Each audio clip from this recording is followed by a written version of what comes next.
America की आज जो सॉफ्टवेयर इंडस्ट्री इतना डेवलप करी है उसके पीछे इंडियंस का भी हाथ है। जो इनका ऑब्जेक्टिव है कि अमेरिका के लोगों को नौकरी मिले, बल्कि अमेरिका से नौकरियां कम होके इंडिया जैसी कंट्रीज़ में नौकरियां और बढ़ेंगी। सिर्फ सॉफ्टवेयर इंडस्ट्री में नहीं, आप नासा साइंटिस्ट ले लीजिए, 40% के करीब इंडियन ओरिजिन के हैं। बिल्कुल ठीक है कि अमेरिका को ज़्यादा नुकसान होगा, क्योंकि अमेरिका में इसीलिए सॉफ्टवेयर इंजीनियर जाते हैं क्योंकि वर्ल्ड में जैसे लास्ट ईयर 340,000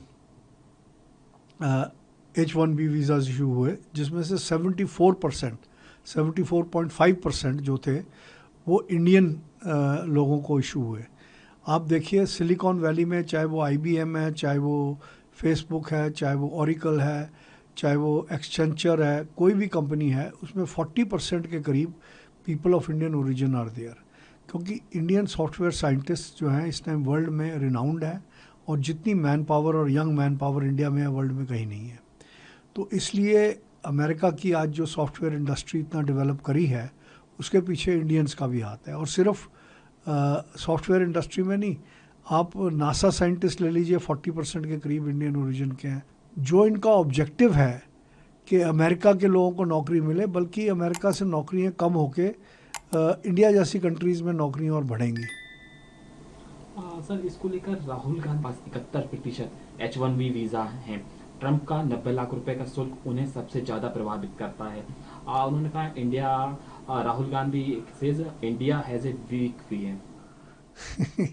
देखिए, मैं उसकी किसी भी बात को सीरियसली नहीं लेता, क्योंकि मुझे समझ नहीं है कि वो किस बेसिस पे क्या स्टेटमेंट देते हैं।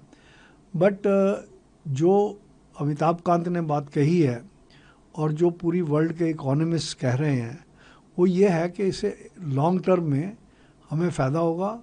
और मेरे ख्याल में हमारे प्राइम मिनिस्टर ने जितना डिप्लोमेटिकली सारी सिचुएशन को हैंडल करा है, जैसे कि जब हमारे पे टैरिफ्स लगाए गए तो प्राइम मिनिस्टर ने कोई रिएक्शन नहीं दिया और बड़े काम कंपोज मैनर में ही शोड स्ट्रेंथ।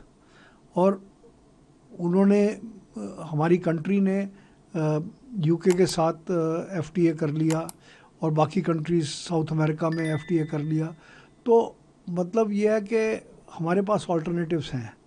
बाकी अमेरिका के पास Indian doctors, Indian scientist, Indian software engineers के अलावा उनके पास और कोई चॉइस है नहीं, because we have the highest man power and at a very reasonable rate, skilled manpower, which no other country has in the world.